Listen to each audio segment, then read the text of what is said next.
জাতীয় থেকে আন্তর্জাতিক, প্রান্তিক, জনপদ থেকে নগর, চারপাশে ঠিক কী ঘটছে এই মুহূর্তে তা নিয়েই এখন চারদিক।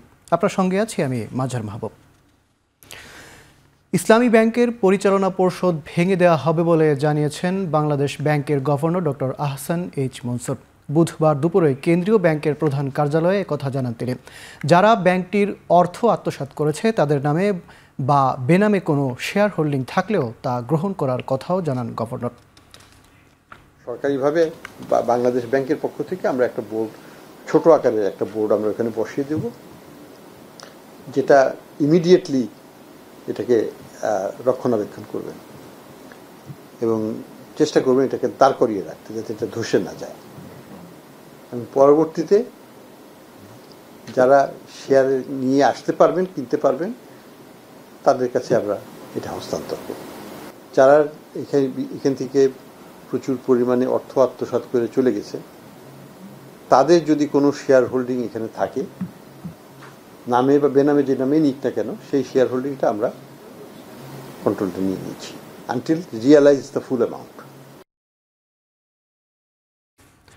মিউচুয়াল ফান্ড ও পুঁজিবাজারকে ক্ষতি করার পেছনে বড় দায় বিএসইসি ও অন্যান্য নিয়ন্ত্রক সংস্থাদের। বুধবার পুঁজিবাজারের সাংবাদিকদের সংগঠন ক্যাপিটাল মার্কেট জার্নালিস্ট ফোরাম আয়োজিত প্রশিক্ষণ কর্মসূচির উদ্বোধন অনুষ্ঠানে একথা বলেন পুঁজিবাজার বিশেষজ্ঞ অধ্যাপক আবু আহমেদ।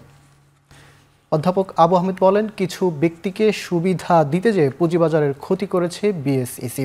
এছাড়া সংস্থাটি স্বাধীন হলেও যারা দায়িত্বে থাকেন তাদের মধ্যে স্বাধীন চিন্তা না থাকা ও দুর্নীতির মনোভাব ক্ষতির বড় কারণ বলে জানান তিনি। এছাড়া প্লেসমেন্ট শেয়ার আরেকটি বড় দুর্নীতির জায়গা, এটা নিয়েও কাজ করতে পারেননি বিএসইসি। ভালো আইপিও আসছে না, আনার চেষ্টাও করা হয়নি বলে জানান অধ্যাপক Abu Ahmed. Faculty of commerce, ওদের ওইখানে আমি যাওয়া আসা শুরু করলাম, প্রফেসরদের সঙ্গে কথা বললাম, তারপরে আমি ভ্যালু, আমাদের মার্কেটের মধ্যে কনফিডেন্স শেখেন, এটার জন্য মানে টু অ্যান এক্সটেন্ট এই রেগুলেটরও দায়ী, ওদের কারণে হচ্ছে। সিকিউরিটি এক্সচেঞ্জ কমিশনও যদি খুব ভালো দক্ষ এবং মানে দক্ষ তো হইতে হবে, ভালো বলতে মানে আমি যে পরিশ্রমী লোক, অনেস্ট লোক, যার নিজের কোনো ইন্টারেস্ট থাকবে না, শুধু মার্কেটের জন্য কাজ করবে, ইকোনমির জন্য কাজ করবে, তেমন হলে এক ধরনের হবে। আর যদি নিজের ইন্টারেস্ট থাকে তাহলে সে ওই আরেক ধরনের হবে।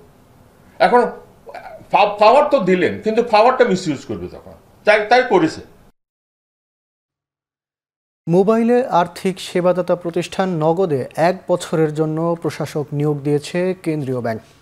এছাড়া প্রশাসককে সহযোগিতা করতে বাংলাদেশ ব্যাংকের আরও 6 জন কর্মকর্তাকে নগদে নিয়োগ দেওয়া হয়েছে। প্রশাসক সহ মোট 7 জন কর্মকর্তা বৃহস্পতিবার থেকে নগদ প্রতিষ্ঠানটিতে কার্যক্রম শুরু করবেন। এরপর থেকে তারাই কার্যক্রম শুরু করবেন। এর মধ্য দিয়ে প্রতিষ্ঠানটির আগের পরিচালনা পর্ষদ ও ব্যবস্থাপনা কর্তৃপক্ষ বাতিল হয়ে যাবে। তবে এই সময়ে প্রতিষ্ঠানটির স্বাভাবিক সেবা কার্যক্রম চলমান থাকবে বলে বাংলাদেশ ব্যাংকের পক্ষ থেকে জানানো হয়েছে।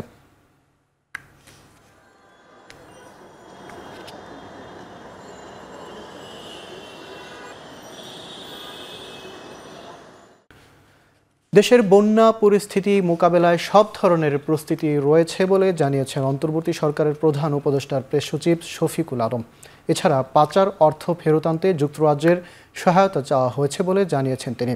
বুধবার সন্ধ্যায় ফরেন সার্ভিস একাডেমিতে একথা জানান শফিকুল আলম।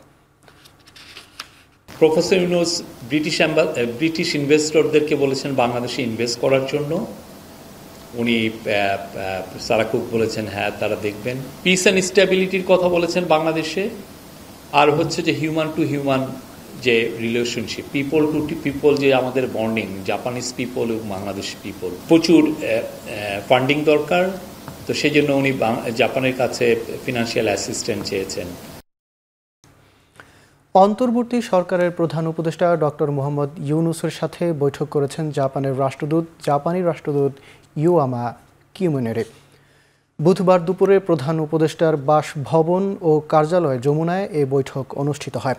প্রধান উপদেষ্টার সাথে বৈঠকে বাংলাদেশ নিযুক্ত জাপানের রাষ্ট্রদূত ইউয়ামা কিমিনোরি দ্বিপাক্ষিক বিভিন্ন বিষয়ে আলোচনা করেন।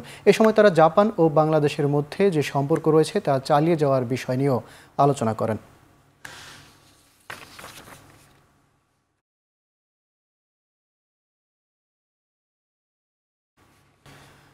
সাম্প্রতিক আন্দোলনে যারা আহত হয়েছেন সরকারের পাশাপাশি নিজ নিজ জায়গা থেকে তাদের চিকিৎসার জন্য এগিয়ে আসার আহ্বান জানিয়েছেন স্বরাষ্ট্র উপদেষ্টা অবসরপ্রাপ্ত লেফটেন্যান্ট জেনারেল জাহাঙ্গীর আলম চৌধুরী।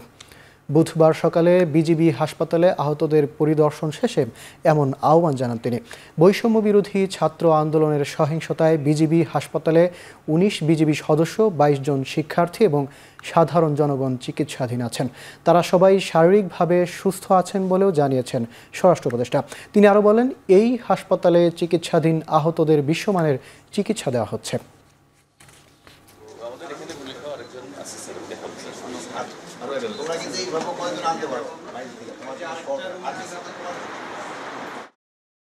আপনারাও যদি ব্যক্তিগতভাবে কাউরে কোনো সাহায্য সহযোগিতা করতে পারেন, ট্রিটমেন্ট এখানে করানো, এদের যতভাবে পারেন আপনারা উপকার করার চেষ্টা করবেন। শুধু এই ইনজিউর না, যারা অন্যান্য হসপিটাল আছে তার জন্য আপনারা চেষ্টা করবেন। এইচএসসির বাতিল হওয়া পরীক্ষাগুলো কিভাবে মূল্যায়ন বা সাবজেক্ট ম্যাপিং হবে তা এখন স্পষ্ট নয় বলে জানিয়েছেন শিক্ষা উপদেষ্টা ওয়াহিদুদ্দিন মাহমুদ। স্থগিত পরীক্ষা বাতিলের সিদ্ধান্ত সব শিক্ষার্থীর মতামতের ভিত্তিতে হয়নি বলেও মন্তব্য করেন তিনি। বুধবার দুপুরে সচিবালয়ের জরুরি বৈঠক শেষে সাংবাদিকদের একথা জানান তিনি। এখনো তো সারা দেশে আমরা শান্তি শৃঙ্খলার পরিবেশ ফিরিয়ে আনতে পারিনি। সেটা বিশেষ করে গতকাল যেভাবে প্রশাসনের সর্বোচ্চ স্থানে যেভাবে আন্দোলন হয়েছে সেক্রেটারিয়েটের ভিতরে, সেটা তো খুবই দুঃখজনক এবং আগে কখনো সেটা হয়নি। আমার নিজের মনে হয়েছে যে এই পরিবেশটা আরও কিছুদিন আমাদের সামলাতে হবে। অন্তত পরীক্ষা দিয়ে মূল্যায়নটার ব্যবস্থা করতে হবে। ক্লাস 9-এ যারা আছে তাদের তো অনেক দূর হয়ে গেছে, কিন্তু এই মূল্যায়ন পদ্ধতি না দিয়ে অন্তত কিছু দূর পড়িয়ে মূল্যায়নটা পরীক্ষার ভিত্তিতেই যাতে হয়। এইচএসসি ও সমমান পরীক্ষা বাতিল করার সিদ্ধান্ত প্রত্যাখ্যান সহ ৩ দফা দাবি জানিয়েছেন নটরডেম কলেজের শিক্ষার্থীরা।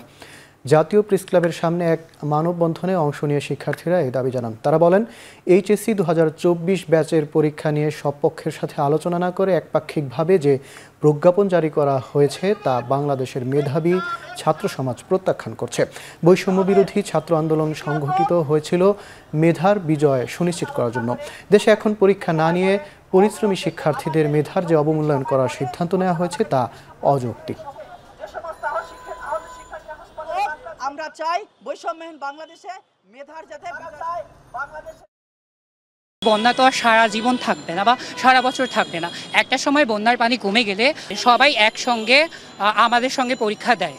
অটো পাস হলে কখনোই মেধার মূল্যায়ন হয় না। অ্যাডমিশনের যে একটা প্রসেস আছে, ওখানে ন্যূনতম একটা ক্রাইটেরিয়া দেওয়া হয়। যেরকম ঢাকা বিশ্ববিদ্যালয় গত বছরের প্রজ্ঞাপন অনুযায়ী ন্যূনতম 8 পয়েন্ট লাগে। এখানে কেউ যদি গত বছর 3 পেত, এবছর 5 পেত, তাইলে সে পরীক্ষা দিত ঢাকা বিশ্ববিদ্যালয়ে। কিন্তু এবছর যদি সে আবার 3 পায়, তাহলে তার 2 বছর পরিশ্রম তো ব্যর্থ হলো। তালা দিয়ে রাষ্ট্রের সচিবদেরকে তারা আটক করে জিম্মি করার মাধ্যমে এই দাবিটা আদায় করেছে। এটা খুবই আমরা নিন্দা জানাচ্ছি এবং আমরা এই দাবির পক্ষে কোনোভাবেই থাকতে পারি না।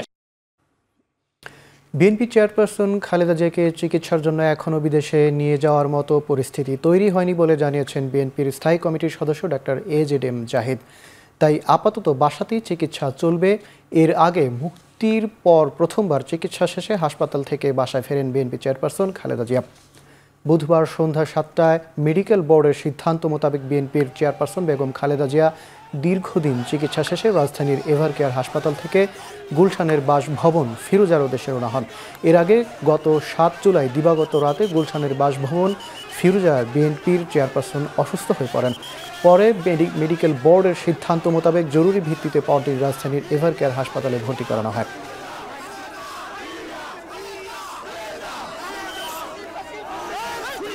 আজকেও মেডিকেল বোর্ড সকালবেলা আবার বসছে এবং তারা একই ধরনের রিকমেন্ডেশন দিয়েছে, যত দ্রুত সম্ভব যখনই ওনাকে শারীরিকভাবে, ওনাকে যেহেতু দেশের বাইরে, আমরা আগেও বলেছি যে ইউনাইটেড কিংডম অর্থাৎ যুক্তরাষ্ট্র বা জার্মানির কথা আমরা বলেছি, সেখানে যেতে হলে বেশ লম্বা সময় ফ্লাই করতে হবে।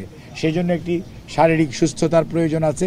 সেই জন্যই ওনার শারীরিক সুস্থতাকে এমন পর্যায়ে আনার চেষ্টা করা হচ্ছে যাতে উনি একটা লম্বা সময়, অর্থাৎ 8 থেকে 15 ঘন্টা, কোনো ক্ষেত্রে 21 ঘন্টাও হয়, সেইটা যাতে উনি ফ্লাই করতে পারে। উন্নয়নের প্রতিশ্রুতি রক্ষা করে আগামীতে বাংলাদেশে চীনের বিনিয়োগ বাড়বে বলে প্রতিশ্রুতি দিয়েছেন ঢাকায় নিযুক্ত চীনের রাষ্ট্রদূত ইয়াও ওয়ান। বুধবার সকালে রাজধানীর গুলশানে বিএনপি চেয়ারপারসনের কার্যালয়ে চীনের রাষ্ট্রদূতের বৈঠক শেষে কথা জানান বিএনপি মহাসচিব মির্জা ফখরুল ইসলাম আলমগীর। এ সময় তিনি বলেন, আগামীতে চীনের সাথে বিএনপি সুসম্পর্ক বাড়াবে। জানান, বাংলাদেশের জনগণের পক্ষে থাকার প্রতিশ্রুতি দিয়েছে চীন। বৈঠকে বিএনপি মহাসচিব, স্থায়ী কমিটির সদস্য খন্দকার মোশাররফ হোসেন, আব্দুল মঈন খান সহ কেন্দ্রীয় নেতারা উপস্থিত ছিলেন।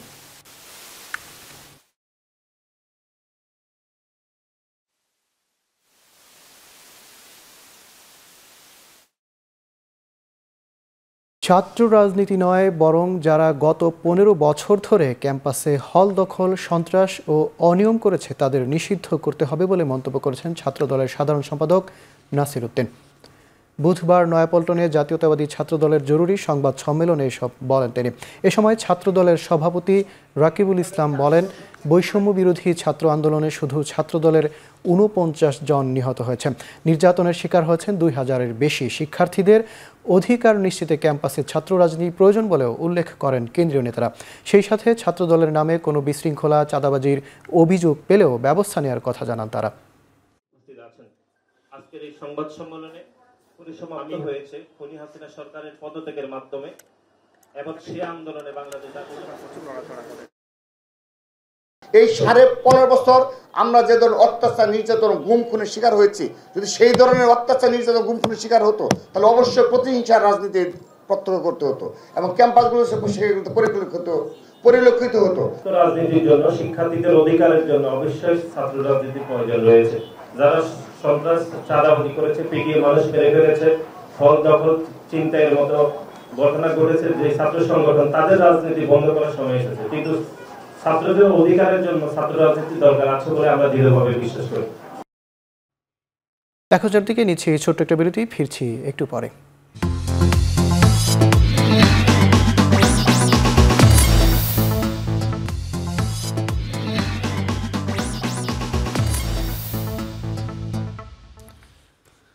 বিরতির পর ফিরে এলাম, আপনারা দেখছেন এখন চারদিক। গত কয়েকদিনের বৃষ্টি আর উজান থেকে নেমে আসা ঢলে প্লাবিত হচ্ছে নোয়াখালী, কুমিল্লা, মৌলভীবাজার, সাতক্ষীরা, ব্রাহ্মণবাড়িয়া, খাগড়াছড়ি সহ বেশ কিছু এলাকা। এতে পানিবন্দী হয়ে পড়েছে 21 লাখের বেশি মানুষ। প্রতিনিয়ত বাড়ছে কুমিল্লার গোমতী নদীর পানি, ঝুঁকিতে রয়েছে 2 লাখের দুই পাশের বাঁধ। তলিয়ে গেছে নদী তীরবর্তী বেশিরভাগ চরাঞ্চল, প্লাবিত হয়েছে ফসলি জমি, তৈরি হয়েছে সুপেয় পানির সংকট, বিচ্ছিন্ন হয়ে পড়ছে আঞ্চলিক সড়ক যোগাযোগ। একই চিত্র দেখা যায় নোয়াখালী, খাগড়াছড়ি, সাতক্ষীরা ও মৌলভীবাজারে। এদিকে পানিতে তলিয়ে গেছে ব্রাহ্মণবাড়িয়ার স্থলবন্দরও, ব্যাহত হচ্ছে পণ্য আমদানি রপ্তানি কার্যক্রম, বন্ধ যাত্রী পারাপার। আগামী 3 দিনের মধ্যে পরিস্থিতির উন্নতি হবে বলে জানিয়েছে বন্যা পূর্বাভাস ও সতর্কীকরণ কেন্দ্র।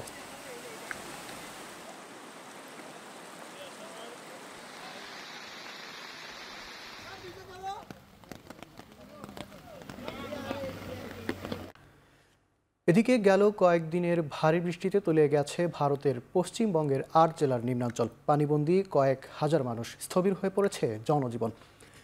ত্রিপুরায় বন্যা ও ভূমিধসে প্রাণ গেছে অন্তত 7 জনের। এছাড়াও বন্যায় বিপর্যস্ত আরও বেশ কয়েকটি রাজ্য। পরিস্থিতি অবনতি হওয়ায় বাংলাদেশ সীমান্তবর্তী 4 রাজ্য আসাম, মেঘালয়, ত্রিপুরা ও মিজোরামে জারি করা হয় দ্বিতীয় সর্বোচ্চ সতর্কতা, অরেঞ্জ অ্যালার্ট। একই অবস্থা মণিপুর, নাগাল্যান্ড, কেরালা সহ মোট 7টি রাজ্য। চলমান এই বন্যায় ইতিমধ্যে হতাহত ও নিখোঁজ হয়েছেন বেশ কয়েকজন। নিরাপদ স্থানে সরিয়ে নেওয়া হয়েছে 5,500-এর বেশি পরিবারকে। বিপদসীমার ওপর দিয়ে বইছে হাওড়া, ধলাই, মুহুরী ও খোয়াই নদীর পানি। রাজধানী দিল্লি সহ হিমাচল প্রদেশেও ভারী বৃষ্টির আভাস দিয়েছে দেশটির আবহাওয়া অফিস। জলপাইগুড়ি, উত্তর ও দক্ষিণ দিনাজপুরে সতর্কতা জারি করা হয়েছে।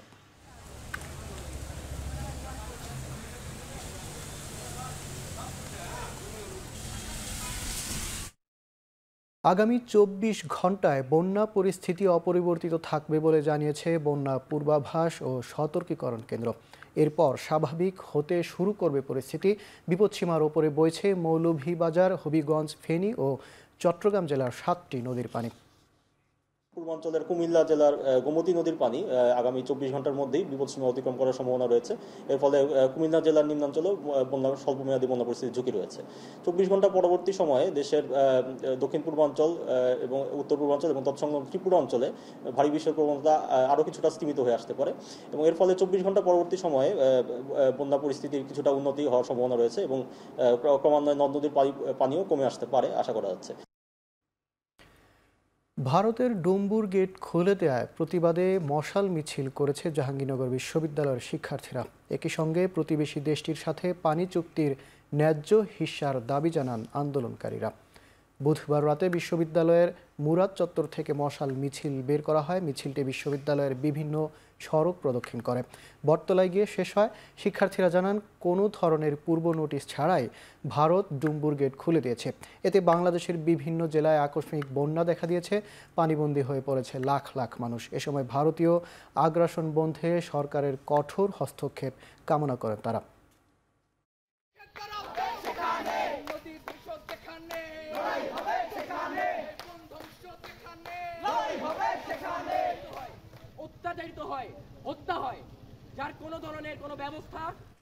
তিস্তা সহ অভিন্ন নদীতে নিজেদের অধিকারের বিষয়ে ভারতের সাথে কথা বলবে অন্তর্বর্তী সরকার, জানিয়েছেন পরিবেশ ও পানি সম্পদ উপদেষ্টা সৈয়দ রিজওয়ানা হাসান। তিস্তা পাড়ের মানুষের মতামত নিয়ে এ বিষয়ে কাজ শুরু করা হবে। নির্মাণ কাজ আর কোনো অনুমোদন দেয়া হবে না যদি তার বায়ু দূষণ মিটিগেশনের জন্য আলাদা পরিকল্পনা এবং টাকা সে না দেখায়। আমরা ইটভাটার মৌসুম আসা পর্যন্ত অপেক্ষা করতে চাচ্ছি না, তার আগেই এগুলো আমরা বন্ধ করতে পারি কিনা। জয়েন্ট রিভার কমিশন নেগোসিয়েশন করবে, কিন্তু তিস্তা পাড়ের মানুষ কি চায় সেটা আমরা তুলে আনবো। মমতা ব্যানার্জি বলেন যে আমার মানুষকে বঞ্চিত করে আমি পানি দেব না, তো আমার মানুষ কি চায় ওটাও টেবিলে যাতে আসে সেই ব্যবস্থাটা করব। বৈষম্যমূলক ও ত্রুটিপূর্ণ বিশদ অঞ্চল পরিকল্পনা ড্যাপ বাতিল করে ঢাকা মহানগর ইমারত নির্মাণ বিধিমালা 2008 ও মাস্টার প্ল্যান ড্যাপ 2010 বিধি অনুসারে ভবনের নকশা অনুমোদনের আদেশ প্রদানের দাবি জানিয়েছে real estate and housing association of Bangladesh rehab. বুধবার সকালে রাজধানীর সিডাপ মিলনায়তনে এক সংবাদ সম্মেলনে এই দাবি জানায় রিহ্যাব। এ সময় তারা দাবি করেন ড্যাপ অনুযায়ী ঢাকা শহরের ভবনের আয়তন 40% কমে আসায় খাল বিল জলাশয় ও কৃষিজমি দ্রুত গতিতে হ্রাস পাচ্ছে। সরকারের মদতপুষ্ট একটি স্বার্থান্বেষী মহলকে সুবিধা দিতেই এই বিশদ অঞ্চল পরিকল্পনা করা হয়েছিল বলে দাবি করে রিহ্যাব। আবাসন শিল্পের সাথে জড়িত বিভিন্ন খাতকে ক্ষতির হাত থেকে বাঁচাতে অনতিবিলম্বে এই বৈষম্যমূলক ত্রুটিপূর্ণ ড্যাপ 2022 থেকে 2035 বাতিলের জন্য অন্তর্বর্তী সরকারের কাছে আহ্বান জানায় রিহ্যাব। অনেক এলাকায় আগে যেখানে 8তলা ভবন তৈরি করতে পারতেন, নতুন ড্যাবের ফার অনুযায়ী বাড়ি তৈরি করতে পারবেন, সেখানে তারা মাত্র 4 থেকে 5 তলা তৈরি করতে পারবেন। এই ড্যাব প্রজ্ঞাপন জারির পর আবাসন খাতে ব্যাপক মাত্রায় স্থবিরতা নেমে এসেছে। আগামী 1 বছর পর থেকে সংকট আরও মারাত্মক আকার ধারণ করবে। দলীয় ভিসি নিয়োগ ও ক্যাম্পাসে দলীয় শিক্ষক রাজনীতি বন্ধ চান ঢাকা বিশ্ববিদ্যালয়ের সাধারণ শিক্ষার্থীরা। বুধবার সকাল 11টায় ঢাকা বিশ্ববিদ্যালয়ের ভিসি চত্বরের শিক্ষার্থীরা 2 দফা দাবিতে মানববন্ধন করে। এ সময় তারা বলেন, অতীতে দেখা গেছে দলীয় ভিসি দলীয় মতাদর্শে বিশ্ববিদ্যালয় প্রশাসন পরিচালনা করতেন, কিন্তু সে অবস্থা চলতে পারে না। দ্রুত দলীয় লেজুর ভিত্তিক বাইরে ভিসি নিয়োগ দিয়ে ক্যাম্পাসে পাঠদানের সুযোগ পরিবেশ ফিরিয়ে আনার দাবি জানান তারা।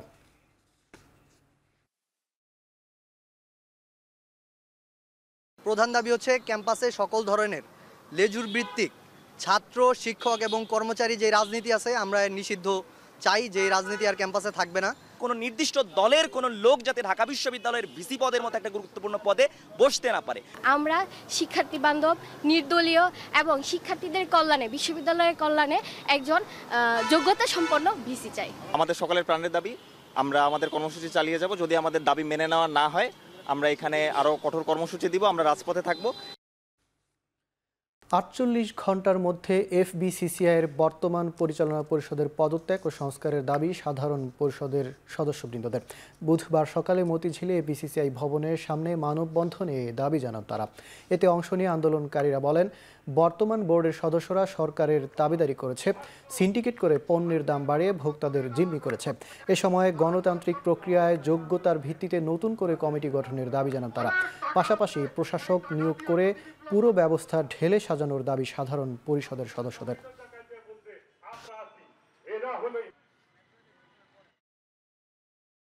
অরাজকতা সৃষ্টি হয়েছে এফবিসিসিআইতে। আমরা বর্তমান যারা পরিষদে আছেন, সভাপতি সহকারে পরিচালক সমস্ত সবাইকে পদত্যাগ করার দাবি জানাচ্ছি। যদি 48 ঘন্টার ভিতরে পদত্যাগ না করে তাহলে আমরা অবশ্যই পরবর্তী সিদ্ধান্তগুলো এবং এমন পদক্ষেপ নিব, শুধু পদত্যাগ না, আরো অনেক কঠিন কিছু হবে। সরকার অবিলম্বে এফবিসিআই পদকে বাতিল করে দেওয়া হোক, অ্যাডমিনিস্ট্রেটর অ্যাপয়েন্টমেন্ট দেওয়া হোক এবং এফবিসিআই সংস্কার করা হোক এবং সংস্কারের মাধ্যমে একটা সুষ্ঠু নিরপেক্ষ নির্বাচনের মাধ্যমে এফবিসিআই পরিচালিত হোক। চাকরি রাজস্বকরণের দাবিতে কর্মবিরতি ও অবস্থান কর্মসূচি পালন করছেন নির্বাচন কমিশনের জাতীয় পরিচয় নিবন্ধন অনুবিভাগের অস্থায়ী কর্মীরা। আন্দোলনের কারণে কার্যত বিকল হয়ে আছে এনআইডি সেবা। বুধবার সকাল থেকে ইসি সচিবালয়ের সামনে অবস্থান নিয়ে বিক্ষোভ করতে থাকেন তারা। তাদের অবস্থান কর্মসূচির কারণে নির্বাচন কমিশন সচিবালয়ের স্বাভাবিক কার্যক্রম স্থবির হয়ে পড়েছে।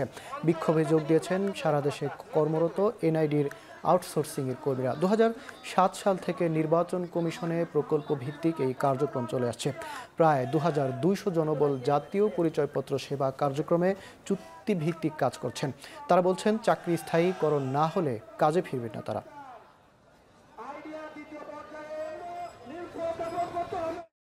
কোনোভাবে আমাদেরকে ওনারা বারবার আশ্বস্ত করার পরে আমাদেরকে রেভিনিউতে নিয়ে যাচ্ছে না। এটা আমাদের আউটসোর্সিং না আমাদের আধুনিক যুগের একটা কৃতদাসের মতো করে আছে। আমরা কোনো সুবিধা পাচ্ছি না। আউটসোর্সিং মুক্ত হয়ে রাজস্ব হতে চাই। আমরা আমাদের দাবি বাস্তবায়নে সফলতা দেখতে চাই। নিবন্ধিত মেডিকেল ও ডেন্টাল চিকিৎসকের বাইরে কেউ ডাক্তার পরিচয় দিতে পারবে না, এমন দাবিতে কেন্দ্রীয় শহীদ মিনারে জড়ো হন এমবিবিএস ও বিডিএস ডিগ্রি অর্জনকারী চিকিৎসকরা। দীর্ঘদিন ধরে মেডিকেল সহকারী ডেন্টাল টেকনোলজিস্ট সহ অনেকেই নামের আগে ডাক্তার পদবি ব্যবহার করে আসছে। এতে নিবন্ধিত চিকিৎসকদের সুনাম ক্ষুণ্ণ হচ্ছে, প্রকৃত চিকিৎসা থেকে বঞ্চিত হচ্ছে সাধারণ মানুষ। ডাক্তারদের অভিযোগ, বিএমডিসি নিবন্ধিত চিকিৎসকদের সুরক্ষার পরিবর্তে অনৈতিকভাবে মেডিকেল চিকিৎসায় ডিপ্লোমাধারীদের নামের আগে ডাক্তার ব্যবহারের পক্ষে অবস্থান নেয় ফুঁসে ওঠে চিকিৎসক ও শিক্ষার্থীরা। বিক্ষোভকারীদের একটি প্রতিনিধি দল বিএমডিসির কার্যালয়ে যাবে, যদিও বিনা নোটিশে বিএমডিসি কার্যালয় আজ বন্ধ রাখা হয়েছে। এমবিবিএস এবং বিডিএস ছাড়া কেউ ডাক্তার পদবি ব্যবহার করতে পারবে না। তাহলে বিএমডিসি যদি ভুল করে আমরা কি বিএমডিসি রিফর্ম করব? ডাক্তারদের ওয়েবসাইটে ডিপ্লোমা ইঞ্জিনিয়ারদের বা যে ডিপ্লোমা যে প্র্যাকটিশনার তাদের যে ঢোকানো হলো, এটা কার পারমিশনে করেছে? কোনো ডাক্তারের কাছে অনুমতি নিয়েছে? চিকিৎসকের নিজস্ব পোশাকি পরিচয় হচ্ছে একটা সাদা অ্যাপ্রন। এখন রাস্তার সেলসম্যান থেকে শুরু করে রাস্তার দোকানদার থেকে শুরু করে গার্মেন্টস কর্মী, স্কুল কলেজে সব জায়গায় অ্যাপ্রন, সাদা অ্যাপ্রন ব্যবহার হচ্ছে। আমাদের পেশার মধ্যে যে সমস্যাগুলো আছে এগুলো নিয়ে আমরা স্বাস্থ্য উপদেষ্টার সাথে দেখা করব এবং তোমরা সবসময় যুক্তি দিয়ে কথা বলে। এমবিবিএস বিডিএস ছাড়া ডাক্তার পদবি ব্যবহার বন্ধের দাবিতে কেন্দ্রীয় কর্মসূচির অংশ হিসেবে দেশের বিভিন্ন স্থানে কর্মবিরতি ও অবস্থান কর্মসূচি পালন করছেন ইন্টার্ন চিকিৎসকরা। তবে মৌখিকভাবে সমস্যা সমাধানের আশ্বাস পাওয়ায় দুপুর 2টা থেকে কাজে ফেরার সিদ্ধান্ত নিয়েছেন চট্টগ্রাম মেডিকেল কলেজ হাসপাতালের চিকিৎসকরা। এর আগে সকাল থেকে কাজে যোগ না দেওয়ায় ব্যাহত হয় হাসপাতালের চিকিৎসা সেবা। 17 দফা দাবিতে মানববন্ধন ও কর্মবিরতি কর্মসূচি পালন করেছেন রাজশাহী মেডিকেল কলেজ হাসপাতালের ইন্টার্ন চিকিৎসকরা। সকালে হাসপাতালের সামনে আয়োজিত মানববন্ধন ও কর্মবিরতির সাথে একাত্মতা ঘোষণা করে কয়েকটি বেসরকারি মেডিকেল কলেজ হাসপাতাল।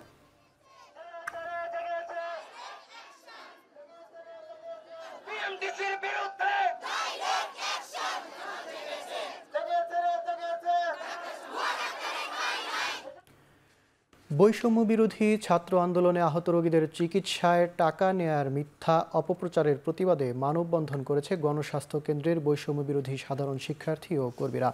বুধবার বিকেলে প্রতিষ্ঠানের মূল ফটকের সামনে এই কর্মসূচি পালন করা হয়। মানববন্ধনে অংশ নেওয়া শিক্ষার্থী ও কর্মীরা জানান, একটি মহল গণস্বাস্থ্য কেন্দ্রের সুনাম নষ্ট করার জন্য বৈষম্য বিরোধী ছাত্র আন্দোলনের আহত রোগীদের হাসপাতালে আসতে বাধা ও ভর্তি রোগীদের কাছ থেকে আর্থিক সুবিধার বিনিময়ে চিকিৎসা নেয়ার অপপ্রচার চালাচ্ছে।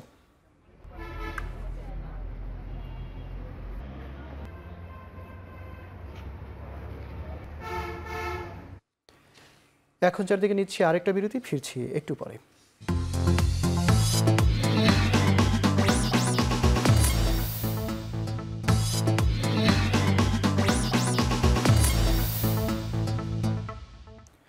বিরতির পর আবারও ফিরে এলাম, আপনারা দেখছেন এখন চারদিক। কোটা সংস্কার আন্দোলন ঘিরে চট্টগ্রামে হত্যা, গণহত্যা ও নির্যাতনের ঘটনায় শেখ হাসিনা ও ওবায়দুল কাদের সহ ৭৭ জনের বিরুদ্ধে আন্তর্জাতিক অপরাধ ট্রাইব্যুনালে অভিযোগ দায়ের করা হয়েছে। এছাড়া মিরপুরে 2 জন শিক্ষার্থী হত্যার ঘটনায় আলাদা 2টি মামলা করা হয়েছে। এসব মামলায় সাবেক প্রধানমন্ত্রী শেখ হাসিনা সহ মহাজোট নেতা রাশেদ খান মেনন, হাসানুল হক ইনু, আনোয়ার হোসেন মঞ্জু সহ একটি মামলায় 73 জন, আরেকটিতে 54 জন আসামি করা হয়েছে। বুধবার ধানমন্ডিতে আন্তর্জাতিক অপরাধ ট্রাইব্যুনালের তদন্ত সংস্থায় চট্টগ্রামে নিহত ফয়সাল আহমেদের পিতা জাকির হোসেন এ অভিযোগ দায়ের করেন। পরে আরও 2টি মামলা করা হয়। এখানে ৭৭ জনকে আসামি করা হয়েছে। তার মধ্যে প্রধান আসামি সাবেক প্রধানমন্ত্রী শেখ হাসিনা, সাবেক সেতুমন্ত্রী ওবায়দুল কাদের, সাবেক স্বরাষ্ট্রমন্ত্রী কামাল সহ চট্টগ্রামের যারা আছেন তার মধ্যে সাবেক মন্ত্রী মহিবুল ইসলাম চৌধুরী নফেল। এই মামলাটি আন্তর্জাতিক অপরাধ ট্রাইব্যুনালের তদন্ত সংস্থা এটা গ্রহণ করেছেন। যদি কমান্ডার বা সুপিরিয়র অফিসার দেখেন যে তার সাবঅর্ডিনেটরা এরকম ম্যাসাকার করছেন, উনি ক্ষমতা থাকা সত্ত্বেও যদি তাদেরকে প্রিভেন্ট না করেন, এটাও কমন রেসপন্সিবিলিটির মধ্যে পড়বে। পল্টন থানার হত্যা মামলায় আওয়ামী লীগের সাংগঠনিক সম্পাদক আহমদ হোসেন ও চট্টগ্রাম বন্দরের সাবেক চেয়ারম্যান মোহাম্মদ সোহায়েলের 4 দিনের রিমান্ড মঞ্জুর করেছেন আদালত। ঢাকার চিফ মেট্রোপলিটন ম্যাজিস্ট্রেট আদালত আজ এই আদেশ দেন। এর আগে যুবদল নেতা নবীন তালুকদার হত্যা মামলায় 10 দিনের রিমান্ড আবেদন করে পুলিশ। অন্যদিকে আসামি পক্ষের আইনজীবীর রিমান্ড বাতিল ও জামিন চায় আদালত। উভয় পক্ষের শুনানি শেষে 4 দিনের রিমান্ড আবেদন মঞ্জুর করেন। এ সময় রাষ্ট্রপক্ষের আইনজীবী জানান, পল্টনে ছাত্র জনতার মিছিলে আসামির প্রত্যক্ষ নির্দেশে গুলি চালানো হয়। পুলিশের গুলিতে নিহত হয় নবীন। এরপর তার স্ত্রী বাদী হয়ে মামলা করেন। আইনজীবী আরও জানান, এ হত্যার নির্দেশদাতা ছাড়াও সরাসরি জড়িত এই আসামিরা। হত্যার ঘটনায় আরও কারা জড়িত তা জানতে রিমান্ডে নিয়ে জিজ্ঞাসাবাদ করা হবে।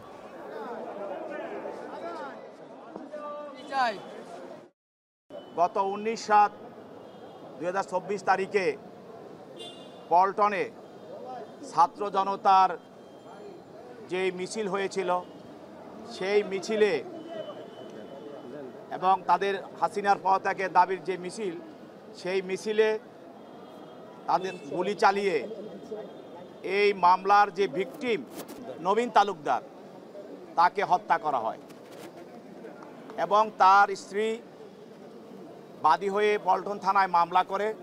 আদালত উভয় পক্ষের বক্তব্য শোনার পর এজাহার এবং রিমান্ডে দরখাস্তের গুণাগুণের উপরে ভিত্তি করে বা পর্যালোচনা করে তিনি আসামিদের বিরুদ্ধে 4 দিনে রিমান্ড মঞ্জুর করেন।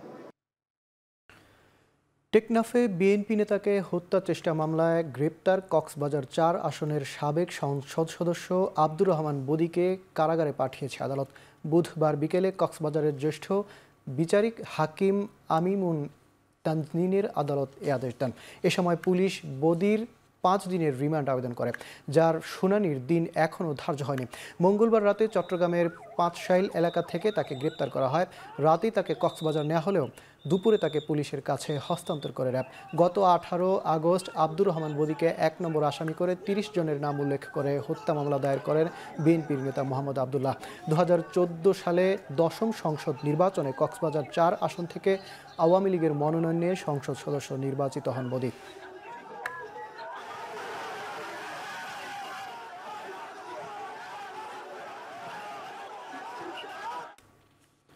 মৌলভীবাজারের শ্রীমঙ্গলে নবম চা নিলামে 3টি ব্রোকার্স হাউজের 1,22,305 কেজি চা নিলামে উঠেছে, যার আনুমানিক বাজার মূল্য 3,05,76,300 টাকা। সকালে শ্রীমঙ্গলের খান টাওয়ারে চায়ের অস্থায়ী নিলাম কেন্দ্রের নিলাম কার্যক্রম শুরু হয়। নিলামে শ্রীমঙ্গলের 3টি ব্রোকার্স হাউজ অংশগ্রহণ করে। বৃষ্টি উপেক্ষা করে প্রায় অর্ধশত বায়ার নিলামে অংশগ্রহণ করেন। আজকের নিলামে প্রেমনগর চা বাগানের ব্ল্যাক টি সর্বোচ্চ 211 টাকা কেজিতে ও প্রেমনগর এসি বিজয়া বাগানের হোয়াইট টি সর্বোচ্চ 2050 টাকা কেজিতে বিক্রি হয়। বৃষ্টিপাত অব্যাহত থাকায় বেড়েছে চায়ের গুণগত মান ও দাম।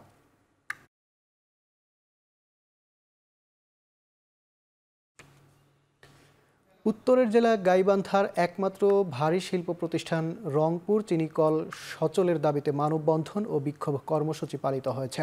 বুধবার দুপুরে গাইবান্ধার গোবিন্দগঞ্জের মহিমাগঞ্জে রংপুরে চিনিকলের প্রবেশপথে কর্মসূচির আয়োজন করে বৈষম্য বিরোধী ছাত্র আন্দোলন। কর্মসূচিতে ছাত্রদের পাশাপাশি চিনিকলের চাকরিচ্যুত কর্মকর্তা কর্মচারী, কাজ নাই মজুরি নাই ভিত্তিক কর্মচারী ও স্থানীয়রা অংশ নেন। এ সময় তারা বলেন, 2019 সালের ডিসেম্বরে রংপুর চিনিকলের কার্যক্রম বন্ধ ঘোষণা করে তৎকালীন সরকার। তখন থেকে চিনিকলের সাথে প্রত্যক্ষ ও পরোক্ষভাবে জড়িত হাজার হাজার মানুষের জীবন জীবিকা হুমকির মুখে পড়ে। ভোগান্তির শিকার হন আখ চাষিরা।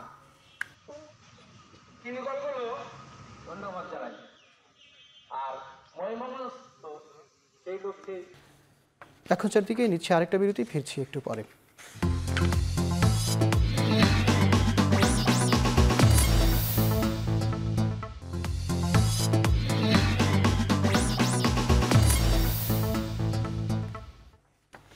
বিরতির পর আবারও ফিরে এলাম। আপনারা দেখছেন এখন চারদিক। ক্রিকেটকে দুর্নীতিমুক্ত করার ঘোষণা দিয়েছেন বিসিবির নতুন সভাপতি ফারুক আহমেদ। একই সাথে ক্রিকেটকে নতুন কাঠামোর মধ্যে এনে নির্বাচনের আগে গঠনতন্ত্র সংশোধনের আশা তার। দায়িত্ব নিয়েই জাতীয় ক্রিকেট স্টেডিয়ামে প্রথম ব্রিফিংয়ে কথা বলেন ফারুক আহমেদ। আমরা সবাই জানি যে আমাদের বাংলাদেশের মতো পটেনশিয়াল একটা দেশের আমরা কিন্তু যতটুকু করার কথা ছিল আমরা অতটুকু করতে পারিনি। গঠনতন্ত্রটা আছে যার মাধ্যমে আমরা ডিরেক্টররা নির্বাচিত হই এবং ইভেনচুয়ালি প্রেসিডেন্ট। এই গঠনতন্ত্রের ব্যাপারে আমার চিন্তা করতে হবে যে এক্স্যাক্টলি আমাদের জন্য সবচেয়ে ভালো কি হয়। প্রত্যেকটা অর্গানাইজেশনে যেই দুর্নীতির কথা শুনেছি, এটা ক্রিকেট বোর্ড এটার বাইরে না। যদি এরকম কিছু থাকে ডেফিনেটলি এটা লুক আফটার করব। ভারতের অন্ধ্রপ্রদেশের আনাকাপল্লে জেলার একটি ওষুধের কারখানায় ভয়াবহ বিস্ফোরণের ঘটনা ঘটেছে। এতে অন্তত 17 জনের প্রাণ গেছে, দগ্ধ হয়েছেন 40 জনের বেশি মানুষ। জানা গেছে, বুধবার দুপুরে ওই কারখানার একটি চুল্লিতে বিস্ফোরণ হলে দমকলের 6টি ইউনিট আগুন নিয়ন্ত্রণে আনে। তবে ততক্ষণে ঘটে হতাহতের ঘটনা। দগ্ধদের চিকিৎসা সেবা নিশ্চিতে স্থানান্তর করা হয়েছে এনটিআর হাসপাতালে। বৈদ্যুতিক ত্রুটি, আগুন লেগে এই বিস্ফোরণ হতে পারে বলে ধারণা করেছেন কারখানা কর্তৃপক্ষ। এখানে 2 শিফটে 380 জন কর্মচারী কাজ করেন। ঘটনাটির তদন্তের নির্দেশ দিয়েছেন অন্ধ্রপ্রদেশের মুখ্যমন্ত্রী এন চন্দ্রবাবু নাইডু। আগামীকাল ঘটনাস্থল পরিদর্শনে যাবেন তিনি।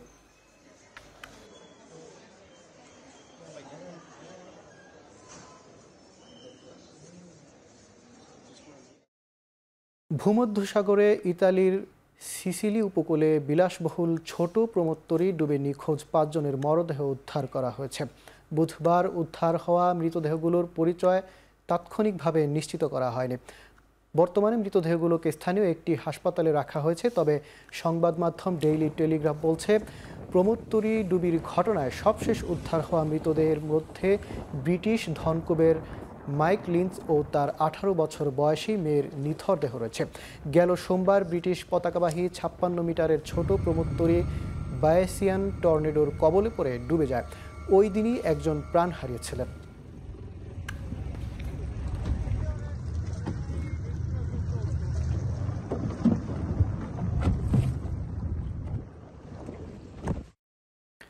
ইরানে বাস দুর্ঘটনায় 28 জনের মৃত্যু হয়েছে। বাসটি পাকিস্তান থেকে ইরান যাচ্ছিল। মঙ্গলবার রাতে ইরানের ইয়াজদ প্রদেশে যান্ত্রিক ত্রুটির কারণে বাসটি ঘটনার কবলে পড়ে। বাসের আরও 23 জন যাত্রী আহত হয়েছেন, যাদের মধ্যে 7 জনের অবস্থা আশঙ্কাজনক। যাত্রীরা পাকিস্তান থেকে ইরাকের কারবালা যাচ্ছিল। ইরানের ট্রাফিক নিরাপত্তা বেশ দুর্বল। দেশটিতে বছরে গড়ে 20,000 মানুষ মারা যায় সড়ক দুর্ঘটনায়।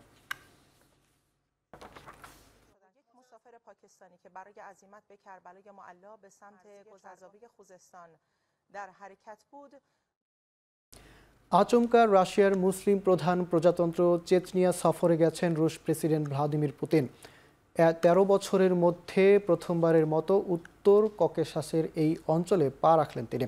বিমানবন্দরে তাকে স্বাগত জানান চেচেন নেতা রমজান কাদিরভ সহ অন্যান্য কর্মকর্তারা। পরে চেচেন সেনা ও স্বেচ্ছাসেবকদের নিয়ে তিনি ইউক্রেনের বিরুদ্ধে যুদ্ধের সক্ষমতা পরিদর্শন করেন। কুরস্ক অঞ্চলে ইউক্রেনের সঙ্গে রুশ বাহিনীর তীব্র লড়াইয়ের মধ্যে পূর্ব ঘোষণা ছাড়াই এ সফরে গেলেন পুতিন। এ সময় রুশ প্রেসিডেন্ট বলেন, জন্মভূমিকে রক্ষায় সেনাদের সাহস নিয়ে এগিয়ে আসা উচিত। এদিকে চেচেন নেতা রমজান জানান, ইউক্রেনের রাশিয়ার সামরিক অভিযান শুরুর পর থেকে 47,000-এর বেশি সেনা দিয়েছে চেচনিয়া।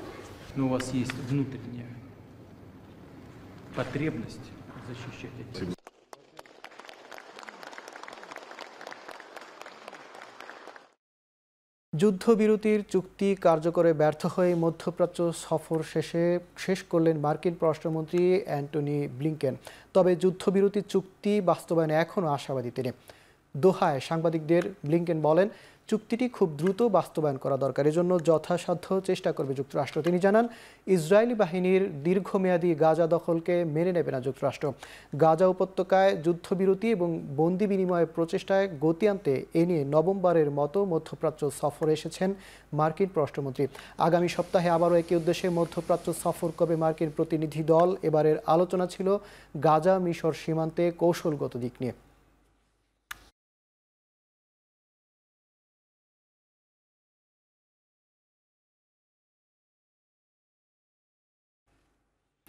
শেষ করছে এখন চারদিক। এখন টেলিভিশন ওয়েবসাইটে দেখতে ভিজিট করুন www.ekhon.tv, ফেসবুকে ভিজিট করুন facebook.com/tv.ekhon, ইউটিউবে ভিজিট করুন youtube.com/c/ekhon tv।